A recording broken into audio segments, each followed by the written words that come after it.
को आज के सारे स्टॉक ऑफ द डेज। पहले तो सिटी गैस डिस्ट्रीब्यूशन कंपनीज का पूरा स्टैक आपकी स्क्रीन पर आएगा। IGL, MGL, Gujarat gas, Adani total, सब के सब तगड़े प्रेशर में कामकाज करते हुए। भाई गेल की तरफ से जो अपडेट्स आए कि फर्दर रिडक्शन कर रहे हैं गैस एलोकेशन में, और ये सेकेंड मंथ इन अ रो हो गया है जब गैस की एलोकेशंस, एपीएम गैस की एलोकेशंस रिड्यूस करी गई हैं।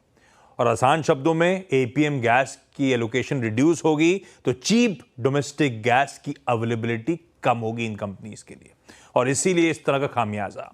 जेफरीज की रिपोर्ट कहती है कि हम तो बेक इन कर रहे हैं कि मिड 2025 में नील एपीएम एलोकेशन होगा, और अब मुश्किल हो गया। अब हम रिविजिट करेंगे इन स्टॉक्स को, एक बार क्वांटम और प्राइस हाइक्स की टाइमिंग ये कंपनीज डिसाइड कर लें उसके बाद। तो काफी अनसर्टेनिटी और उसका खामियाजा आपकी स्क्रीन पर। दूसरा, शायद रिजल्ट्स में कहना चाहिए आज का accident of the day, Honasa consumer 20% last मैंने जाने से पहले चेक करा था तो लोअर सर्किट पे अटका हुआ था। हाँ, 20% लोअर सर्किट पे 297 का भाव है। साल के हाईस थे 546 के, और इसका आईपीओ का प्राइस था, इशू प्राइस 324 का। तो आज के प्रेशर में ये आईपीओ के भाव के नीचे चला गया और 20% लोअर सर्किट पे। नतीजे बहुत कमजोर आए, 7% गिरी, 30 करोड़ का इबीटा लॉस, 18.5 करोड़ रुपए का नेट लॉस। और दिक्कत यह है कि मामा अर्थ, इनका फ्लैगशिप ब्रांड, वो एस्टिमेट से धीमा पड़ता हुआ। और एक और स्टैक दिखाता हूं मेटल्स का, जो अपन सुबह चर्चा कर रहे थे। हिंडाल्को, नाल्को और वेदांता रखिए स्क्रीन पे। बढ़िया मूव्स तीनों में। वजह, चाइना ने जो एक्सपोर्ट टैक्स रिबेट एल्यूमिनियम और कॉपर प्रोडक्ट्स में जो देते थे वो नहीं देंगे।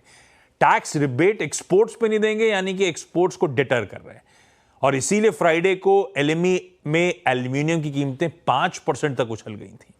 उसी पर भारतीय बाजारों में तीनों लिस्टेड स्टॉक्स इस समय रिएक्ट करते हुए, और इसीलिए मजबूती के साथ आज के दिन कामकाज। शुक्रिया आशीष, सब कुछ समझाने के लिए और होनासा पे खास तौर से जोर देने के लिए। आपके स्क्रीन पे होनासा लेके आइएगा स्क्रीन पे 297, और याद रखिएगा आईपीओ के बाद इसका जो लो लगा था ना, वो करीब करीब 258 रुपए का था। और ऐसा नहीं है, नायका को भी देख लीजिए आप, नायका भी करीब करीब 167 पे। हर्षदा, माजरा क्या है, कर क्या रहे हैं आप लोग आजकल? जाना नहीं हो रहा है क्या? मामा अर्थ पे हल्का हाथ है आप लोग? मंगानी होती है एक्चुअली। मैं होनासा की ना वो पूरी कॉन्फ्रेंस कॉल पढ़ रही थी, मैंने सुनी तो नहीं लेकिन मैं पढ़ रही थी। तो उसमें एक चीज उन्होंने मेंशन की, एक तो ये जो Q commerce, Zepto, Instamart, Blinkit etcetera से लोग बड़ी आसानी से दूसरे प्रोडक्ट्स का आजकल डिस्कवर कर रहे हैं। तो यानी कि अगर मेरा प्रेफरेंस था मामा अर्थ की तरफ और मुझे अगर कुछ फटाफट चाहिए और मैंने देखा कुछ और 2-4 प्रोडक्ट्स वहाँ पर अवेलेबल है, मैंने वो खरीद लिया।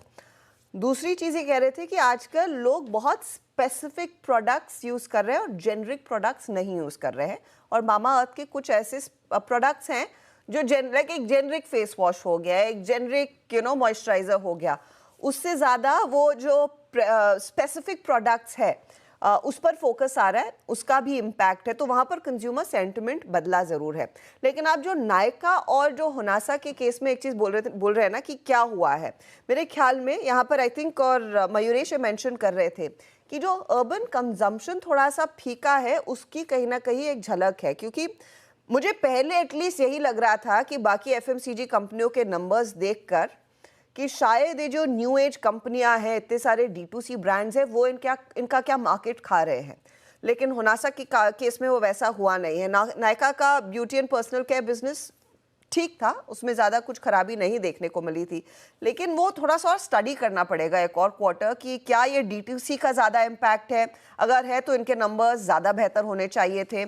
शायद होनासा के लिए इंडिविजुअली जो डिस्ट्रीब्यूशन मिक्स बदला है और जो इन्वेंट्री का पाइलअप था और उसको वापस लेना पड़ा, उसका कितना इम्पैक्ट है, वो आई थिंक वो ज़्यादा मार खा रहा है। और ऑफ कोर्स इनके केस में वो क्यू कॉमर्स भी इनके बिजनेस को बढ़ा नहीं रहा है, इनफैक्ट खा रहा है। तो वो एक चीज़ है जो इस कंपनी के अगेंस्ट जा रही है। उसका शायद एक रिपल इफेक्ट है नायका पर, लेकिन नायका के नंबर्स वैसे मुझे डिस्टिंक्टली याद है, beauty and personal care business, BPC business में अच्छी ग्रोथ थी। तो आज शायद एक थोड़ा सा आप कह सकते हैं रिपल इफेक्ट है। लेकिन हुनासा को आपको इंडिविजुअली देखना होगा।